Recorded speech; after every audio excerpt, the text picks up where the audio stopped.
Hey, what's up guys? Welcome back to the channel. Today we are going to be talking about the brand new Incarnate Scythe that came out with the Weaver update, more specifically the Operation A Claw event. You can acquire this weapon from Dominus Thrax. Besides that, I don't really know much about getting it because courtesy of my partnership with Digital Extremes, I was given the weapon for free. But this weapon has looked very interesting to me ever since they revealed it.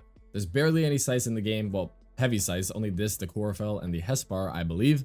And this one is an Incarnate. And it's not like a weapon that you put an Incarnate adapter on. It is just an Incarnate weapon. So let's go over what this thing does, starting off with the Incarnate form, which is attacks embed damaging shards in enemies. You also get 3 range and 40% attack speed, which is pretty crazy. If you come into the mod menu and look at the unique trait, you get a bit more information on this.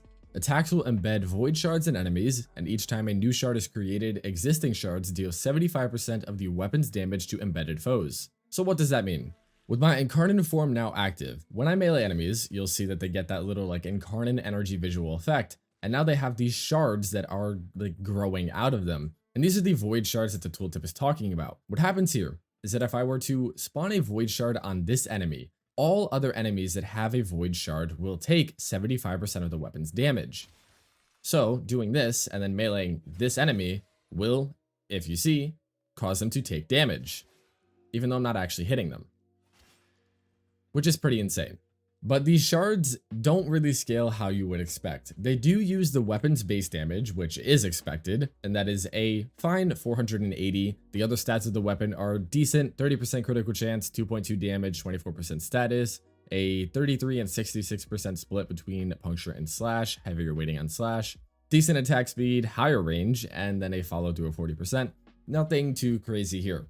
But the shards themselves have a 0% crit chance at base, but they will scale off of flat bonuses like Arcane Avenger or namely Wrathful Advance, which is why I'm on Kullervo, because he is probably the best Warframe for this new melee, because he can actually force these shards to crit. They also roll their own crit tiers independent of the initial hit with the melee. They do have a 1x multiplier that does get boosted by mods, but weirdly Arcane Crepuscular doesn't work while Tenacious Bond does. Don't ask me on that, I don't know why. Mods wise though, it completely ignores condition overload, any sort of base damage like prime pressure point, elemental and IPS mods, faction damage. It also has a 0% status chance, but flat increases there will work. Not that you really have many of those in the game. And the weighting is the exact same between puncture and slash. So what is the actual utility of these shards? Well, you'll find that Thalys is really just another melee influence spam weapon, like so many other things, and these shards just make it better at that. Unfortunately, melee influence does not spread the shards. You have to directly hit enemies with the melee. But the added damage from the shards really just helps kill a little bit quicker. There's nothing too unique until we get to the 5th evolution on the weapon. But to cover that, I gotta go over everything else first. Starting off with evolution 2. Dreadful Reach is going to be the best here because it gives you +2 range. So now we're at 4.8 meters. Plus the 3 from the Incarnate, 7.8 meters, and then if you have Primed Reach, that's 10.8 meters.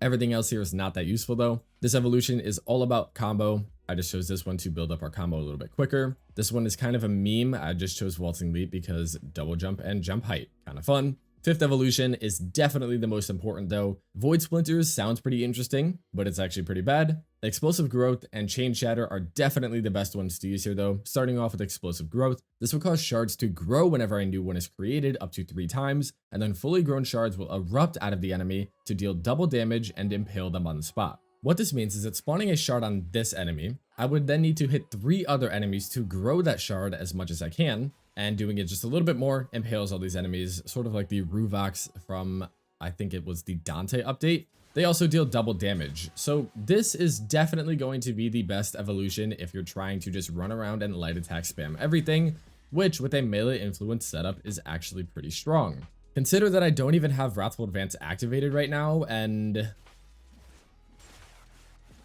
yeah, it's not bad. But if I do activate Wrathful Advance, I am at 12x combo now. Because the crit scaling applies to the actual shards, yeah, it's pretty ridiculous. But, you know, this is just how every, like, weapon works with melee influence, and then Thalys just has an added trait that makes it just a little bit better than everything else. So, It's not like the most unique weapon when going for that playstyle, but if you do want to play the weapon a little bit differently, you can use the Chain Shatter Evo, which will cause heavy attacks to detonate shards, and then shards caught within the blast radius will also detonate. One thing you also have to remember is that the heavy attack on heavy scythe is actually a 3-hit combo right there.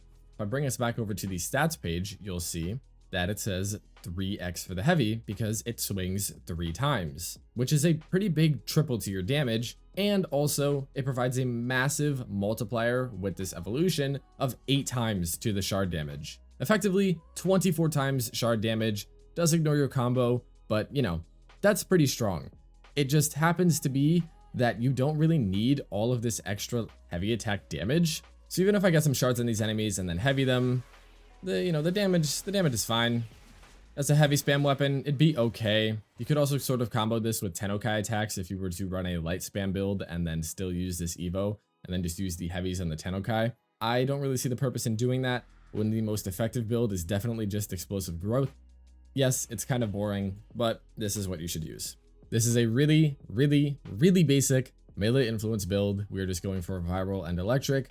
We have Galvanized Elementalist, we have Galvanized Steel. This should be primed to reach, but I didn't have the space to fit it. Weeping Moons, Condition Overload.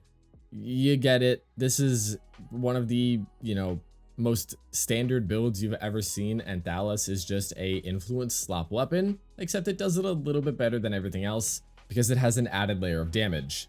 Not much else to really talk about with this weapon. I do wish that we could move away from the melee influence meta. It is honestly getting a little bit boring at this point, but it is still the best, and while it is in the state that it is currently in, I am going to use it. So I hope you enjoyed this one. Going to cut to the gameplay now. Thank you so much for watching, and the next video will be an actually edited one. Peace.